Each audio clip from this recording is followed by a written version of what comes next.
পৃথিবীর দিকে দ্রুত গতিতে ধেয়ে আসছে একটি গ্রহাণু, যার নাম 2024 YR4।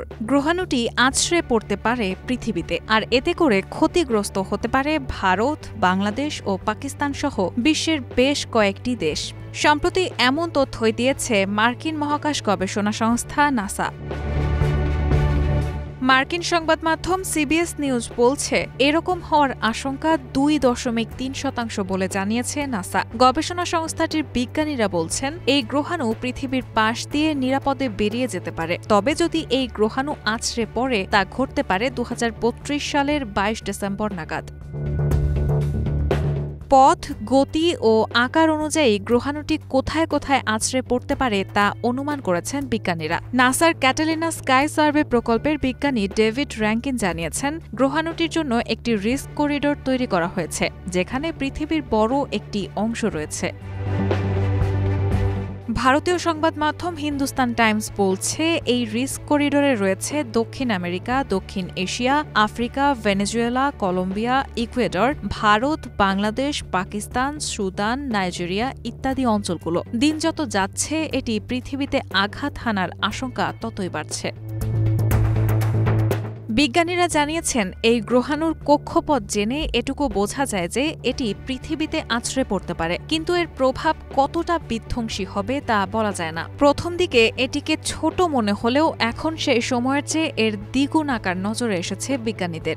এই গ্রহাণুটিতে 500টি পরমাণু বোমার চেয়ে বেশি জ্বালানি জমাট বাঁধা অবস্থায় রয়েছে। বিজ্ঞানী অ্যান্ড্রিউস জানিয়েছেন, গ্রহাণুটিকে টুকরো টুকরো করে দিলেও তা খুব অনিরাপদ হবে। একটি বিরাট কামানের গোলাকে এভাবে সামান্য গুলিতে পরিণত করা যায় না। মহাকাশযান নিয়ে তার দিকে হানা দিলেও তা অনেক বেশি ঝুঁকিপূর্ণ কাজ হবে।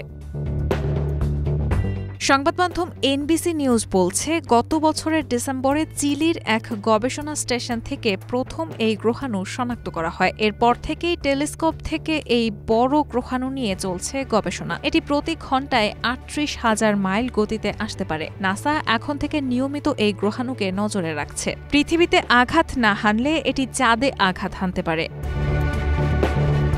এই নিয়ে মার্কিন সংবাদ মাধ্যম CBS নিউজের সঙ্গে বিশেষ সাক্ষাৎকার দিয়েছেন ইউরোপিয়ান স্পেস এজেন্সির প্ল্যানেটারি ডিফেন্স অফিসের প্রধান রিচার্ড মার্শাল। তিনি জানান, প্রতি 4 বছর পর পর এই গ্রহাণু আমাদের প্রদক্ষিণ করছে।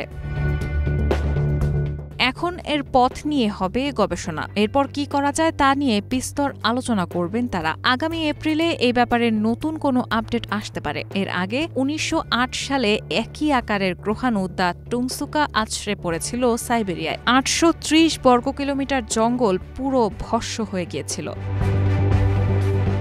রাহানা মুন, প্রবাস খবর।